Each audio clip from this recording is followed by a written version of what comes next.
markets are a nation of food lovers. Oh my goodness! Hello. Our supermarkets are jam-packed with products from every corner of the globe. Konnichiwa! But how much do we really know about the journey our food makes to our plates? Wow! I've never seen anything like it in all my life. Oh! The Food Unwrapped team travel all over the world and beyond This is like stepping into the future. to reveal the trade secrets behind the food we eat.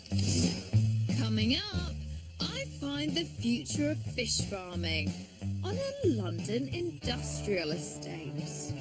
Look at those! I discover what gives marmalade its bitter tang. That is incredibly bitter. And I get to grips with what happens to the billy goats the dairy industry doesn't want. Now you're a goat farmer. Jesus. Hello.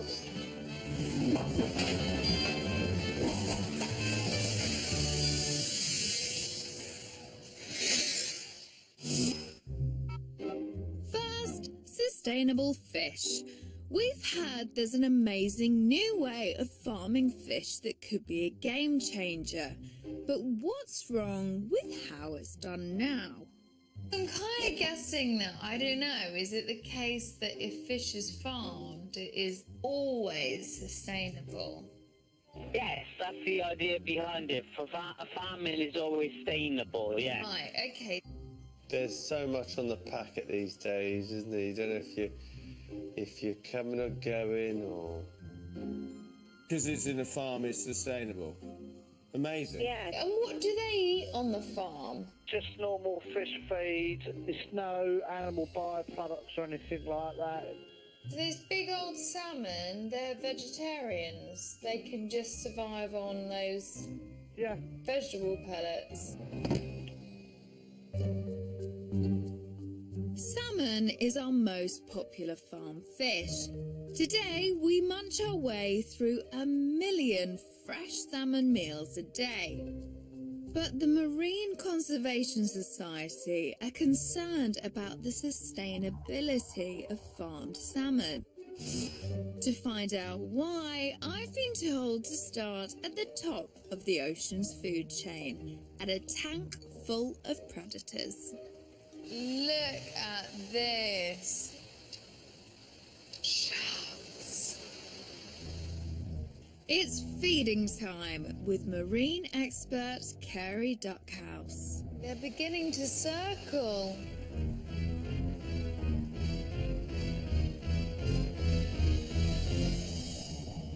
Now, these sharks are beautiful, but what have they got to do with salmon? Essentially, they both eat meat. Might be a different size of meat that they're eating. Right, wow. So, salmon are carnivores. What kind of fish do they eat? In the wild, a salmon would feed on small fish. To feed a farmed salmon to its full growth of about 4 to 5 kilos, it can take significantly more weight of wild-caught fish. So it turns out they don't eat vegetable pellets after all. The Good Fish Guide, the leading authority on such matters, only gives non-organic farmed salmon a rating of 3 on a scale of 1 to 5. This means that they don't consider it fully sustainable. But why? I've called Dawn Purchase, one of the experts behind the Good Fish Guide. Now, first of all, what does sustainable actually mean? Sustainability really means being able to do something now that we can continue to do in the future, not depleting wild capture fisheries and not damaging the environment eating fish. I was astonished to find out how much food you have to put in order to get one piece of salmon out. So salmon currently are eating kind of more fish than they're actually producing. Organic salmon is probably the nearest we've gotten to being sustainable. Yeah. Non-organic farm salmon isn't quite there yet. What is it specifically? The waste and the pollution around the salmon farm cages, that comes from like organic waste and kind of chemical waste. And there are some improvements that need to be made. Salmon producers say they're dedicated to improving sustainability and are funding research into new farming methods to minimise their environmental impacts. But as I've learned, non-organic farm salmon eat more fish than they produce and then poo out a whole load of waste. Not to mention the chemicals used to keep the fish parasite-free, which can damage other marine life. And that's where our fish farm of the future comes in. You haven't got fish back there. Oh, come with me, I'll show you them. Have you? Yeah. Where I discover a brave new world behind closed doors. Oh my goodness. Pretty cool, right?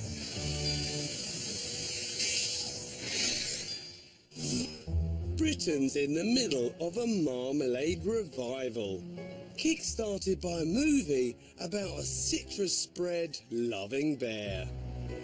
Can I offer you one of my marmalade sandwiches? I think I'm Paddington Bear. Marmalade always strikes me as odd. Everyone knows jam is full of sugar, so why is marmalade so bitter? So what is it about marmalade that makes it bitter? I think it's the rind in it. Maybe the orange peel, maybe it's the amount of sugar that they put in.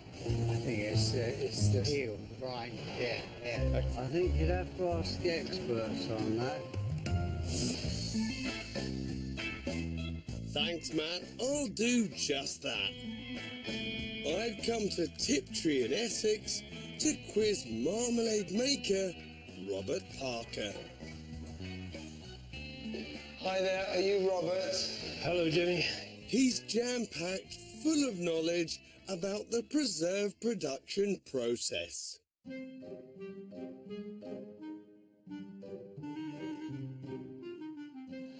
Well, I've got to say, they're frozen. They are frozen, yeah. We get them frozen, whole, and then we can bring them into the factory all the way through the year. That's odd. I can get oranges in the supermarket year-round. And we'll bring them to the boil and simmer them for about 3 hours. This will make the oranges really soft. It'll also slightly caramelize them. I'm surprised to see modern marmalade making is still hands-on. So what's the trick? You just got to squeeze it. Take the orange and you separate it in half. Yep. And then you have to take the pulp out of the middle, making sure you've got no pips in with your peel, and then pop it on this tray. So next time I pick up a jar of marmalade, Yes. you've actually done all this by hand. Yes, that's right.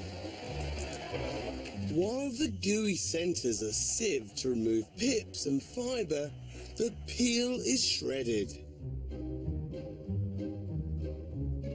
It's around 8 millimetres thick. Wow, look at that. So they're just slicing that up now.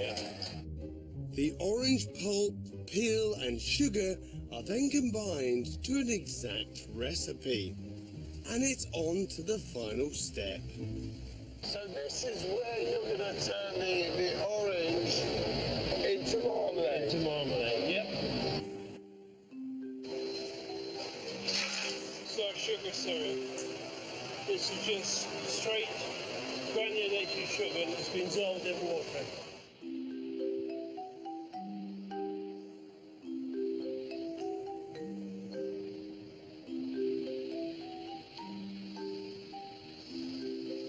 That's sweet. They use syrup because it's easier to measure a precise amount of liquid than it is to weigh out the loose sugar each time. But the only ingredients I've seen are oranges and sugar. So somewhere in that orange is the secret to the bitter taste. After 20 minutes of boiling, this sugary batch is ready to jar.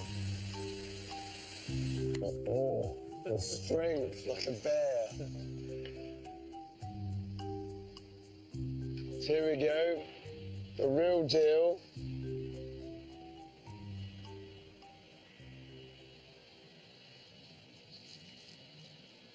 That is delicious. But despite all the sugar, the juicy oranges, marmalade still has that bitterness about it. What gives marmalade its bitterness then? That's because of the special oranges we use. They're not your standard oranges you get off the supermarket shelf then? No. Everything you get in the supermarket is a sweet orange. This is a bitter orange. So if I want to go and see these oranges, where would I have to go? You'd have to go to Seville in Spain. Right, well, Spain, here I come. Later, I come face to face with this bitter fruit.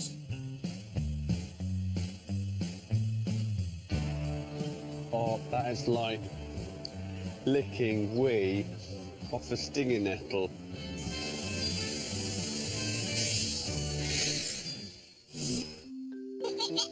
Next, goats.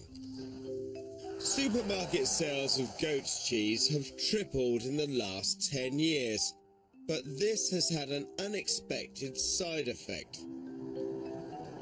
To find out more, I'm on my way to Somerset to meet a man with perhaps the most unpleasant job in farming. Andrew, Matt. Nice to meet you, nice to meet you. So what's your role in the goat industry? Well, I'm on the slaughterman, so I go to farms putting down goats. Tends to be just the male young ones, because they're a surplus. Every year in the UK, it's estimated nearly 30,000 billy goats are slaughtered at birth as a direct result of our love of goat's milk products, which of course only require milk-producing females. How do you go about dispatching them? We use a bolt gun. It's instant for them, they won't know anything about it. Most farmers dislike this immensely, it's the last resort. Right. But they also know that they can't afford to run at a massive loss and not be able to do them. To find out more about this harsh reality faced by goat dairy farmers, I'm heading to meet Richard Barter. Richard. Matt, nice to meet you. Matt, nice to meet you. Nice to meet you. So do you have any kids here now? Yeah, we do, yeah. So these were born this morning.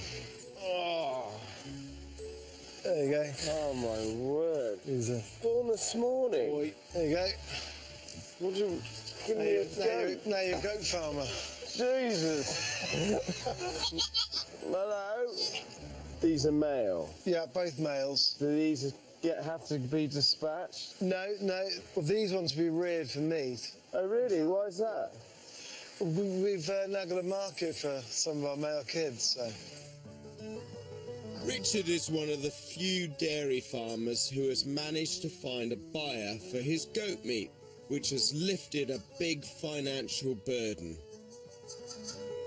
In the past, we've reared billy kids. They're very expensive to rear. Yeah. And you end up sat on the phone trying to find butchers and restaurants to try and take them. Richard's teamed up with a wholesaler who's trying to kickstart a goat meat revolution. I mean, is this something you hope will happen to the goat industry throughout? Oh yeah, no, I think every goat farmer would like everything to be sold.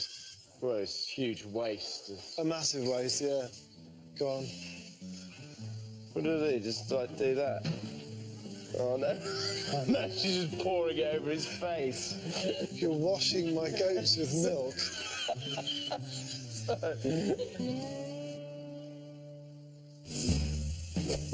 Coming up, I join the crusade to get Great Britain going for goat. It's Billy Goat.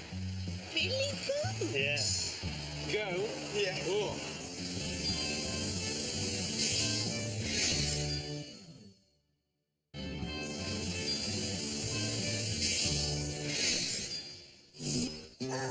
I've discovered that Britain's love affair with goats, cheese and milk is leaving some farmers with a surplus of male goats. In the past, we've reared billy kids, and you end up sat on the phone trying to find butchers and restaurants to try and take them. With the distinct lack of demand for goat meat in the UK, some other farmers are being left with little choice but to put down healthy male goats. However, there's a solution on the horizon. Hello, mate. Hello, mate. How you doing? Nice to meet you. Nice to meet you. I've come to Thornbury near Bristol to meet James Wetler, who's set up a company to fly the flag for goat meat. All I've done really is create a link between the farmers who have this product but no one to sell it to and the British food market that is always looking for new products. So it'll go from being quite a niche restaurant thing to hopefully having much more broader. I mean, up until now we've mostly been selling to the London restaurant market and catering butchers with some nationwide reach. Once you crack supermarkets, it's a huge market out there. To ensure the continued expansion of the goat meat market, it needs the thumbs up from consumers. So what do you think people will make of it? People's association with goat are the older mutton version. They're expecting it to be a really sort of strong flavour. And then because these are the young animals, it's a much more subtle flavour. So people are genuinely quite surprised. To put his theory to the test, James is cooking up some goat chops and we're going to carry out a blind taste test on the locals. Right then, James, bring out your meat. Would you like to try these chops? Pick the biggest one, why not? Yeah. Tell me what you think. Straight in there. What's it taste like? Tastes alright. Yeah? Quite much. Tastes delicious. What do you think that is? I don't know, pork?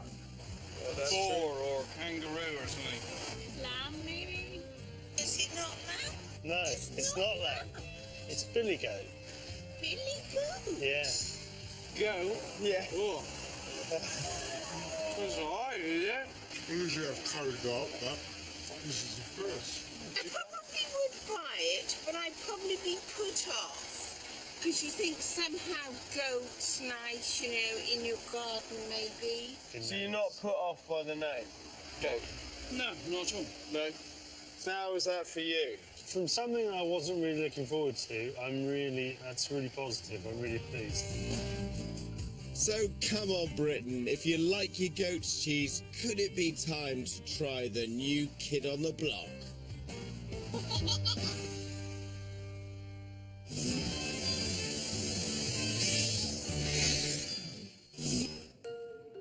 I've been looking into sustainable fish, and I've discovered that when it comes to farm salmon, the waters are a little murky. What is it specifically? The waste and the pollution around the salmon farm cages. That comes from like organic waste and kind of chemical waste. I'm told there's an alternative here that you can definitely eat with a clear conscience, but I'm nowhere near the coast. This is not exactly what I was expecting when on the search for sustainable fish. It's an industrial estate in East London. I'm meeting the head of this urban operation, Tom Webster. Kate. Tom, nice to meet you. Hey! How you doing? You haven't got fish back there. Oh, come with me, I'll show you. Have you really? Yeah. You'd like to come with me into the fish farm? Look at these tanks! Look at those! This is tilapia. Tilapia is a freshwater fish native to Lake Malawi, where they thrive in tightly packed conditions, meaning that they can be farmed at a much higher density than salmon. How many have you got in there? There's about 250 fish in there at the moment. So one of the reasons that tilapia is quite a sustainable fish to farm is that we can do it in a much smaller space. Right, shall I feed them? Chuck it in. Okay. There we go, guys. Oh! Wow, they're lively, aren't they? One of the reasons tilapia is really sustainable is because they're omnivorous, and that essentially means they can have a completely plant-based diet. So it means you can feed them less fish meal to get the same sort of growth. But I'm told the real bonus is what happens to their poo. By farming them in tanks, it means that we control where the water and the waste in the system goes. It looks like you're boiling up pasta for the 5,000. No, you definitely don't want to eat this. These capsules contain bacteria that eat the ammonia in the fish feces. So on this little plastic cog, Yeah. there are, what, thousands of bacteria? Thousands of bacteria. The bacterial weight in this tank alone will be about the same weight as me. So my body mass equivalent in bacteria in this tank. And that bacteria convert the ammonia, which is excreted by the fish, into nitrogen. So ammonia is very harmful to the fish. When it builds up to certain levels in the waters, it will start to burn the fish. So what we do is we convert that into nitrogen, which is much less harmful to the fish. But once the ammonia is removed, the water isn't yet ready to return to the fish tanks. The wastewater still contains high levels of nitrates. So what do you do with that nitrate? Let me take you next door and show you.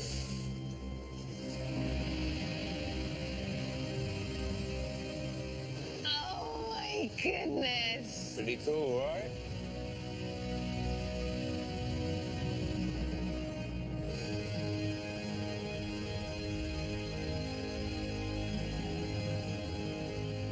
Tom, this is like stepping into the future, isn't it? It is a little bit. I've never seen anything like this. So what we're doing here is actually called aquaponics. What happens is the water that's full of the nitrates from next door, we pump that into here and it basically floods underneath these plastic trays and feeds the roots of the plants. As the water feeds the bottom of these plants, the plants remove the excess nitrogen out of the water and then we return that water back into the fish tanks. The wastewater is not only being used to create more food for us to eat, but is also cleaned and recycled in the process.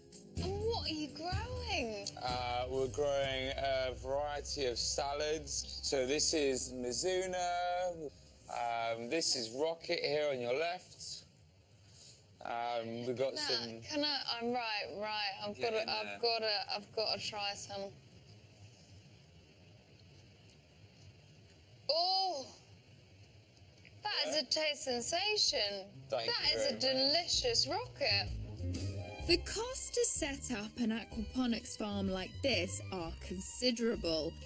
It's early days for Tom and his team, but a year-round crop grown from the waste product of fish farming could be the future. Do you think more and more people are going to be doing this? We've got increasing populations, and looking to these high-density ways of growing food as a way of feeding a growing population, I think is inevitably going to be part of the future.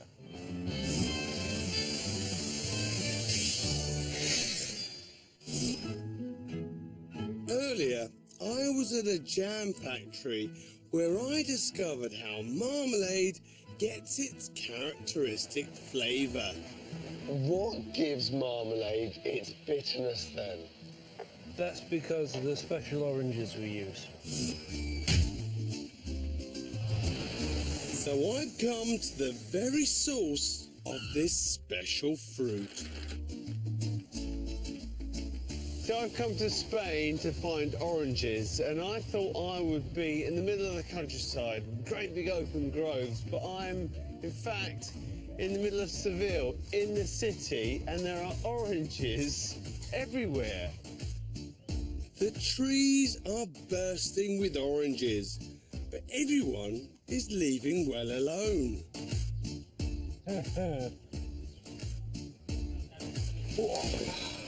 Lovely big orange. Oh, easy to peel.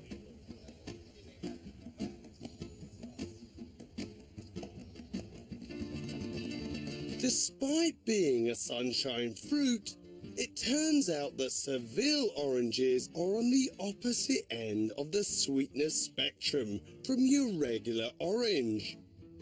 They are bitter beyond belief. Oh, God. Oh, that is like licking wee off a stinging nettle. Ugh, which I don't do often. Oh, that's disgusting. I just can't resist challenging the public to suck on a segment. I've never picked such a fresh orange. It's much too sour. Would you try it? No. It's no wonder you can add a load of sugar to marmalade and it still keeps its bite. So what exactly is it that makes marmalade's raw ingredients so, well, disagreeably bitter?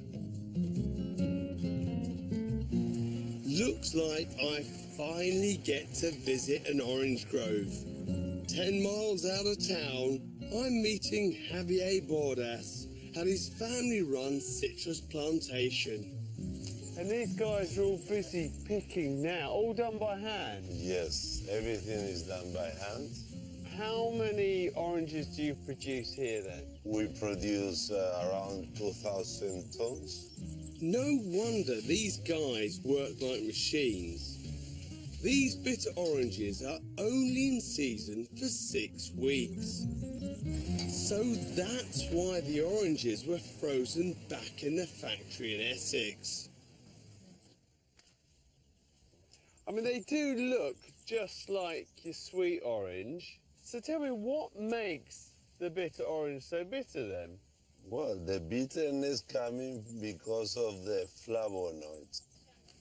Flavonoids are plant chemicals found in all fruit and vegetables and are thought to be beneficial for your health. And this has a lot of neohesperidin. It's very bitter. Right, so there's a particular flavonoid that makes the bitter orange bitter. Yes. And the sweet orange doesn't have that. Yes, have other flavonoids, but not this one. So it's the flavonoid neohesperidin found in the orange's flesh and peel that we have to thank for our tangy marmalade sandwiches. Very juicy. Yep, still tastes bad. Oh no. These oranges are now off to feed our appetite for the bitter-sweet stuff.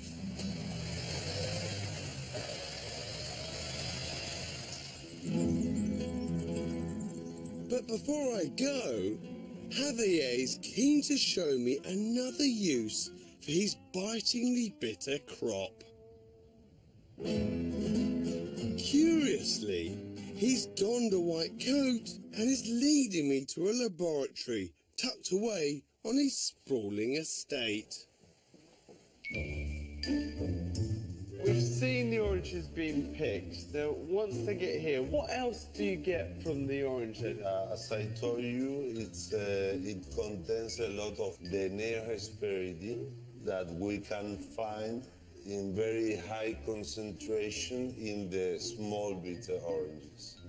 We isolate the neohesperidin to obtain a sweetener. Hang on a minute. A sweetener from something this bitter? First, they grind baby bitter oranges into a powder. Can I taste it? Yes, of course. Third time lucky? Oh no! Oh! Yeah. That's awful. Yes. How are you going to turn that into something that's sweet? Yes. From this, the neohesperidin is chemically treated to add a hydrogen atom, turning it from bitter to sweet, and the snappily named E959. Oh my god. Oh my. That is the opposite. The opposite. That is insane. This is 1,500 times more sweet than sugar. What is this product used for then? Well, for beverage, for diabetic people, it's calorie-free. Turns out this sweetener is found in products ranging from yogurts and fizzy drinks to alcohol-free booze and even lip balm. Who would have thought hidden inside this really bitter fruit is something super, super sweet? Next time, I take to the skies above Israel on a mission to protect their pepper crop. Do you get served any food, anything like that? Me and the intrepid FU crew lift the lid on Manuka honey. So you're saying that I'd probably need a PhD? And I muck in at the UK's largest leek harvest. You perhaps ought to stick to the day job.